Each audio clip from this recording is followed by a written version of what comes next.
What's up? So today I'm going to be talking about how to track your calories. And I'm not just going to give you some generic advice like, oh, go get MyFitnessPal and just track your calories on there. Like, I'm going to tell you how to actually track your calories step by step. I'm going to walk you through the whole thing. All right, so first of all, why should you even track your calories?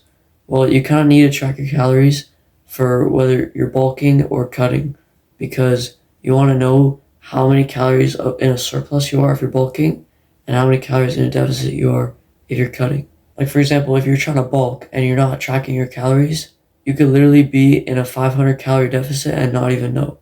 And if you think that you could just like eat a bunch of food and then you're definitely going to be in a surplus, well, then you could be in too much of a surplus. And then you're just going to gain more fat than muscle. I gained 10 pounds in about 3.5 months, and I've been hitting my weight goals pretty precisely recently. But before I started tracking my calories, I pretty much wasn't even like gaining weight and nothing was consistent. I wasn't really making progress. But anyways, let's get to actually how to track your calories. In order to track your calories, you're going to need two things.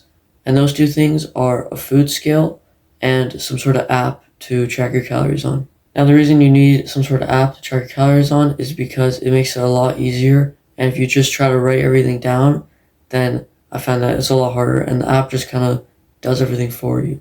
Usually people recommend MyFitnessPal, but I actually found a better app called Chronometer.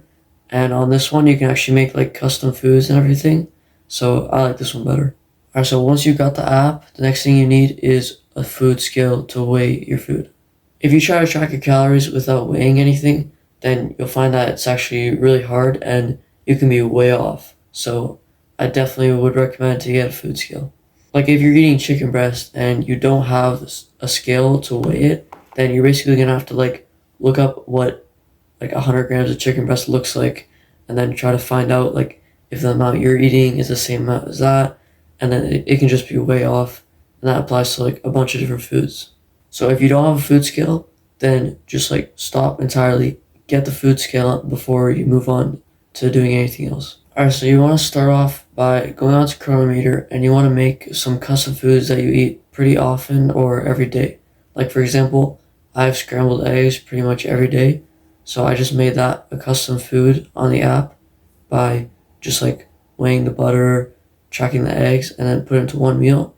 So I can just add that every day instead of like tracking it separately every day. So for example, if you're eating chicken and rice, I know like pretty typical bodybuilder meal, but just using an example.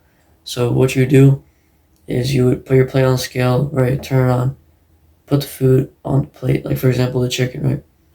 You weigh the chicken, and then on Chronometer, you would search like chicken, right? Not just chicken.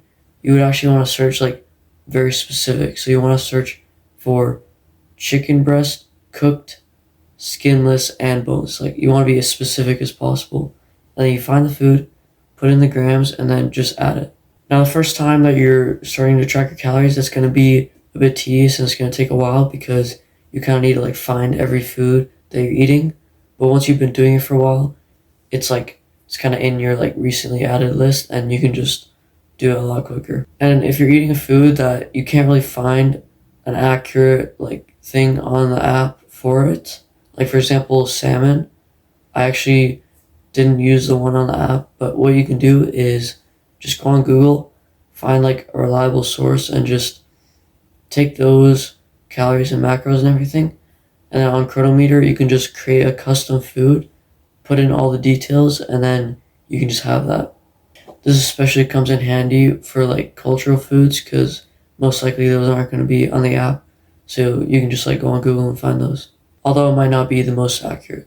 If you're eating food that's like packaged, for example, like a container of cashews, then there's also a feature on the app where you can scan the barcode, and I would recommend you do that instead of just like searching up cashews. Just scan the barcode directly on the package, and then just like you still have to weigh it, and then you just put the grams in, and you have like a more accurate source. Also, if you're eating out and you're having fast food, you can still track your calories, although it might not be like super accurate, but I still think you should try.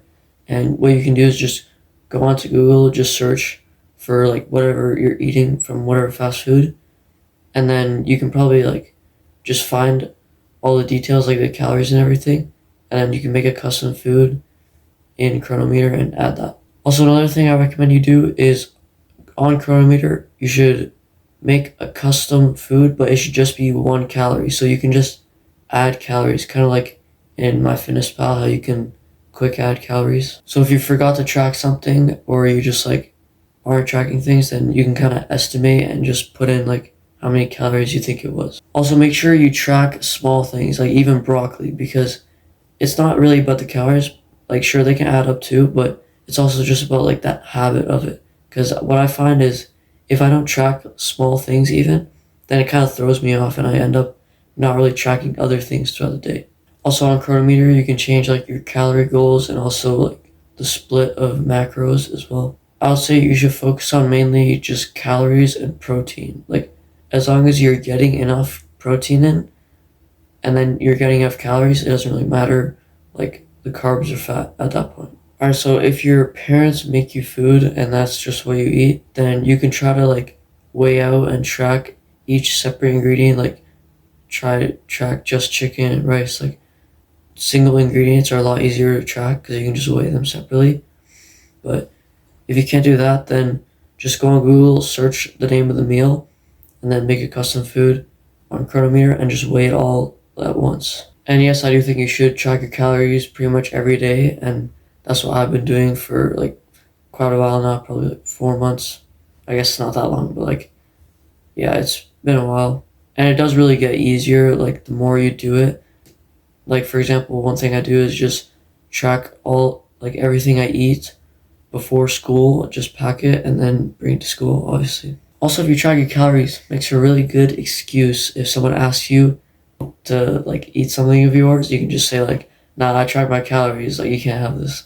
Not gonna lie, that one saved me quite a lot. Alright, now we've covered calories in, but what about calories out, or like your activity and exercise? I would say that you shouldn't really worry too much about tracking your exercise as long as it's kind of consistent throughout the day or throughout the week.